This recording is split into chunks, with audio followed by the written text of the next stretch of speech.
Number से छूटा है, बहुत मार्जिन पे अगर है तो एक फ्रेंड ने मैसेज किया था कि मुझे बताना प्रभा कि कहाँ इम्प्रूव कर सकूँ। ये जो यूपीएससी 23 का फाइनल रिजल्ट्स का बज़ चल रहा है उससे दूर रहें। छठा अटेम्प्ट था मेरा, ऑप्शनल पब्लिक एडमिनिस्ट्रेशन था वाला प्रॉब्लम पूछा था। मुझे भी होता है, एक दिन पहले नींद आती नहीं है, बट उसमें फिर यही है कि आप खुद को ये बोलिए कि इट्स वेरी नॉर्मल, बहुत नेचुरल चीज़ है कि इतना बड़ा दिन है आपके लाइफ का तो आपको नींद नहीं आएगी, तो उसमें जस्ट कंटिन्यू राइटिंग। एंड ऐसा नहीं करना है कि आपको एक डाउट होगा प्रीलिम्स के बाद कि आपकी नॉलेज पूरी नहीं है तो आप पढ़ते रहेंगे और पढ़ते रहेंगे और आप राइटिंग पे फोकस नहीं करेंगे। अ लॉट ऑफ कैंडिडेट्स, अनफॉर्चुनेटली मैंने भी ये गलती की है मेरे अटेम्प्ट्स में कि प्रीलिम्स पे इतना जोर दे दिया कि मेंस के लिए तैयार ही नहीं थे, तो प्रीलिम्स निकल गया और फिर 2017 में मेरे साथ ये हुआ था। दोस्तों मैं हूं शिवम दिवाकर और आपके लिए मुखर्जी नगर के सबसे ज़्यादा वीडियो बनाए। आप लोगों ने देश भर से बहुत ज़्यादा प्यार दिया क्योंकि हमने बहुत सारे यूपीएससी एस्पिरेंट से बात की है। जब यूपीएससी सीएससी 2023 का फाइनल रिजल्ट आया, हमने बहुत सारे स्टूडेंट से बात की है और बहुत सारे स्टूडेंट ऐसे बोलते भी हैं कि भैया जिन स्टूडेंट का सिलेक्शन हुआ है आप उनसे ज़रूर बात कीजिए क्योंकि वहाँ से हमें कुछ ना कुछ सीखने को मिलता है। आज की वीडियो में हमारी खास मेहमान है चंद्रप्रभा शर्मा मैम को सबसे पहले बहुत बहुत बधाई। Thank you. मैं आपसे ये जानना चाहूँगा, बहुत सारे स्टूडेंट यूपीएससी की तैयारी हर साल करते हैं और कहीं ना कहीं बहुत कम स्टूडेंट ऐसे होते हैं जिनका सिलेक्शन हो पाता है और बहुत सारे स्टूडेंट हर साल कहीं ना कहीं रह जाते हैं।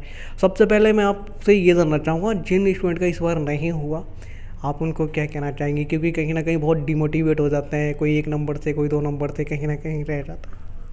सबसे पहले तो, और मेरे फ्रेंड्स भी मैसेज कर रहे थे जिनका 1 नंबर 2 नंबर 10-15 नंबर से छूटा है, बहुत मार्जिन पे अगर है, तो एक फ्रेंड ने मैसेज किया था कि मुझे बताना प्रभा कि कहाँ इम्प्रूव कर सकूँ।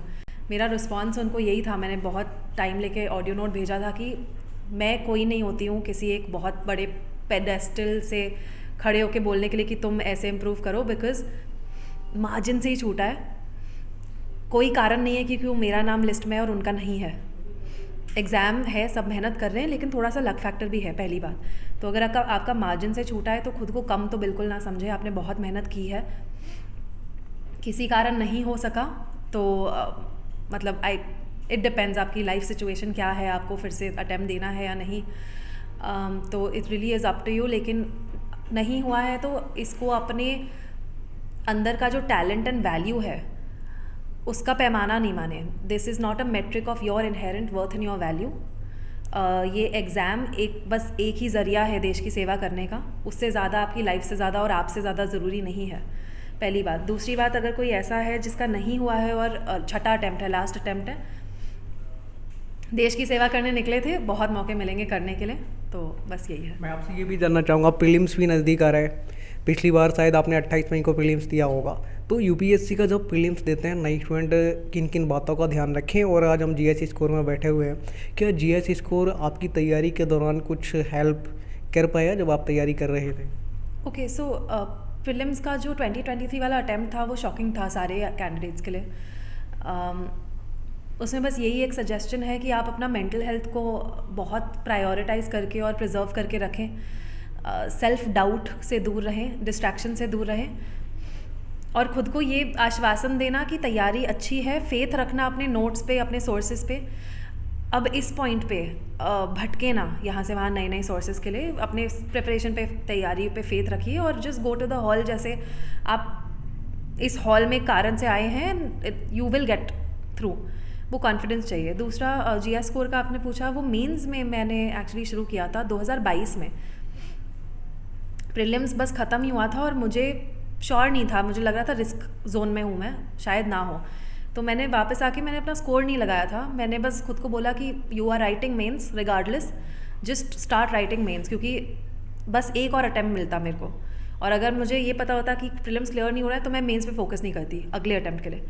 तो उस टाइम पे जीएस स्कोर फ्री इनिशिएटिव चलाते हैं डेली आंसर राइटिंग की, general studies and public administration, तो मैं वो रोज़ डेली आंसर राइटिंग करती थी। उसमें फीडबैक बहुत जल्दी आता है इवन दो इट्स फ्री। तो अभिषेक सक्सेना सर जो मेरे गाइड थे फॉर पब्लिक एडमिनिस्ट्रेशन, वो उनका भी बहुत ही डिटेल फीडबैक आता था 1 to 1, तो उससे बहुत हेल्प हुई मुझे जीएस स्कोर में। यूपीएससी में जब तैयारी करते हैं बहुत सारे फ्रेंड, मेंस के लिए किस तरीके से तैयारी करें, आपकी अपनी क्या रणनीति रही थी? और जब हम इंटरव्यू देने जाते हैं, बहुत सारे फ्रेंड ऐसा बताते हैं कि जब इंटरव्यू देने जाते हैं उस रात हमें नींद ही नहीं आती है, लगता है कि पता नहीं क्या पूछ लेंगे, तो इन दोनों के लिए किस तरीके से अपनी तैयारी करनी चाहिए? ठीक है, मेंस की बात करते हैं। मेंस के भी 2 स्टेजेस रहेंगे, प्रीलिम्स के पहले और प्रीलिम्स के बाद। प्रीलिम्स के पहले हमारा फोकस ये होना चाहिए कि you are mains ready before prelims. A lot of candidates, unfortunately मैंने भी ये गलती की है मेरे अटेम्प्ट्स में कि प्रीलिम्स पे इतना जोर दे दिया कि मेंस के लिए तैयार ही नहीं थे, तो प्रीलिम्स निकल गया और फिर 2017 में मेरे साथ ये हुआ था और फिर मेंस क्लियर नहीं हुआ। तो you have to be mains ready before your prelims and लिख लिख के होगा। आप स्टडी भी करेंगे but you have to write. Prelims के बाद you have to shift completely on the writing mode. You will learn through writing and जितना ज़्यादा लिखेंगे वो कम होता है। Practice to writing, there are good platforms जहाँ पे फ्री में भी यू कैन राइट। मेरे खुद के गाइड राइटिंग में थे, फ्री वो था mains master stroke program Sachin Arora sir का था। जस्ट कंटिन्यू राइटिंग एंड ऐसा नहीं करना है कि आपको एक डाउट होगा प्रीलिम्स के बाद कि आपकी नॉलेज पूरी नहीं है तो आप पढ़ते रहेंगे और आप राइटिंग पे फोकस नहीं करेंगे। ये नहीं करना है। आपने प्रीलिम्स क्लियर किया है तो आपके पास नॉलेज है, आप लिखिए और लिख लिख के सीखिए, हो जाएगा। इंटरव्यू के लिए मैम बताइए, जैसे आप देने गए होंगे तो आपको भी लग रहा होगा कि पता नहीं क्या पूछ लेंगे। इंटरव्यू के लिए मैं 2 चीज़ें बोल देती हूँ। एक तो आपने अभी इसके पहले नींद वाला प्रॉब्लम पूछा था, मुझे भी होता है, एक दिन पहले नींद आती नहीं है। बट उसमें फिर यही है कि आप खुद को ये बोलिए कि इट्स वेरी नॉर्मल, बहुत नेचुरल चीज़ है कि इतना बड़ा दिन है आपके लाइफ का तो आपको नींद नहीं आएगी, तो उसमें नींद नहीं आ रही है उसके कारण से टेंशन नहीं लेना है। अगले दिन जाके human mind is so strong कि परफॉर्म करेगा, उसमें कोई डाउट नहीं है। दूसरा, इंटरव्यू में किस टाइप के क्वेश्चन पूछ लेंगे। मैं जैसे ही अंदर गई थी तो मेरे से ऑनरेबल चेयरपर्सन सर ने पूछा कि so tell me who has been misguiding you. But it was a great opportunity मेरे लिए कि मैं अपनी लाइफ के बारे में बात करूं एंड टू शो कि मैंने ग्रास रूट्स में क्या काम किया है। तो sir welcome my answer very well. तो ऐसे सवालों के लिए आप ऐसे सवालों के लिए कभी प्रिपेयर नहीं कर सकते। तो इसमें क्या करना है, you just have to make sure कि आप you are being your most honest and natural self. अगर कोई आपको बोल रहा है कि आपको एक तरीके से बैठना है और आपको अपने हैंड मूवमेंट नहीं करने हैं और आई कांटेक्ट ऐसे करना है, इतना हम मैकेनिकल नहीं बनेंगे। पर्सनालिटी टेस्ट है, it's not a viva. UPSC ने सिलेबस में लिख दिया ये चीज़ कि पर्सनालिटी टेस्ट है। So just be your self, be honest, authentic, B aligned with the constitutional value system, वो नहीं भूलना है। और देश के लिए एक विजन लेके जाना है, positive solution oriented public servant की तरह वहाँ पर बिहेव करना है। मैं आपसे ये भी जानना चाहूँगा, आपका ऑप्शनल विषय क्या था और ये आपका कौन सा अटैम्प्ट था? ये मेरा 6ठा अटैम्प्ट था, मेरा ऑप्शनल पब्लिक एडमिनिस्ट्रेशन था। यहाँ पे बहुत सारे स्टूडेंट ये कहते हैं कि मैंने बहुत सारे स्टूडेंट से पहले भी बात की है, कहते हैं कि जीएससी स्कोर काफ़ी अच्छा कराता है और हम यहाँ पे बैठे भी हैं, आप भी आई हैं, तो आपका क्या मानना है? आप सेलेक्ट हो चुकी हैं, ये कुछ हेल्प कर पाता है? जैसे आप भी बता रही हैं कि आपने भी यहाँ से कुछ ना कुछ मदद ली थी। जी, जैसे मैं पहले बता रही थी आपको, पब्लिक एडमिनिस्ट्रेशन में मेरी बहुत हेल्प हुई।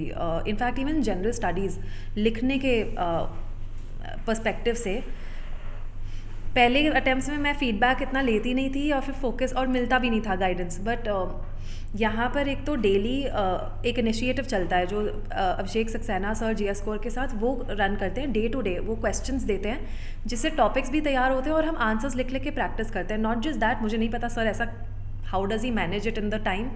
हर एक स्टूडेंट को वो 1-to-1 फीडबैक देते हैं और बहुत ही डिटेल फीडबैक, तो वो बहुत हेल्पफुल था। लास्ट मेरा आपसे सवाल ये है कि आपका कोई बी प्लान भी था कि अगर यूपीएससी में नहीं हुआ तो यूपीपीसीएस, बीपीएससी, यूकेपीसीएस, एमपीपीसीएस, ऐसा कुछ था? मेरा बैकग्राउंड पब्लिक पॉलिसी में है, तो मैं पब्लिक पॉलिसी कंसल्टेंट रह चुकी हूँ with government at local, state and centre level. तो 2018 में यूपीपीसीएस का मेंस तक पहुँची थी। बट इसके बाद मेरा बी प्लान था कि मुझे नीति आयोग में पॉलिसी कंसल्टेंट की तरह I wanted to apply there. Positions आती हैं बहुत अच्छी एंड एक बहुत ही बढ़िया कमीशन निकली है, कैपेसिटी बिल्डिंग कमीशन मिशन, माननीय प्रधानमंत्री मोदी जी का वो है vision on mission Karmayogi. So I thought कि चलो अगर पब्लिक सर्वेंट वैसे नहीं बन सकते तो एटलीस्ट इसमें कंट्रीब्यूट कर सकते हैं मिशन कर्मयोगी में ज्वाइन करके, तो वहाँ अप्लाई करने का प्लान था, या फिर वर्ल्ड बैंक या यूनाइटेड नेशंस। मेरा आपसे आखिरी सवाल है, जो इस बार प्रीलिम्स देने वाले हैं स्टूडेंट, उनको आप क्या कहना चाहेंगे लास्ट में? अभी ये जो यूपीएससी 23 का फाइनल रिजल्ट्स का बज़ चल रहा है उससे दूर रहें। प्रीलिम्स में फोकस करें, बहुत टॉपर टॉक्स आएंगे इंक्लूडिंग मेरे, बाद में देख लेना। अभी एकदम ब्लाइंडर्स लगा के फोकस के साथ प्रीलिम्स पे फोकस करेंगे एंड पीवाईक्यूज़ अच्छे से रिवाइज़ कीजिए, अपनी रिवीजन करें, नए exotic 1 line notes and predicted questions उसके पीछे ना भागें और सीसैट पे थोड़ा सा जोर दीजिए। दोस्तों, आज की वीडियो में हमारे साथ में थी चंद्रप्रभा शर्मा मैम। हमने इनसे बात की। अगर आपको ऐसा लगता है कि हम कोई सवाल पूछना भूल गए, मैम से, तो आप कमेंट बॉक्स में ज़रूर लिख भेजिए। मिलते हैं आपसे किसी और वीडियो में। ये वीडियो देखने के लिए आपका बेहद शुक्रिया।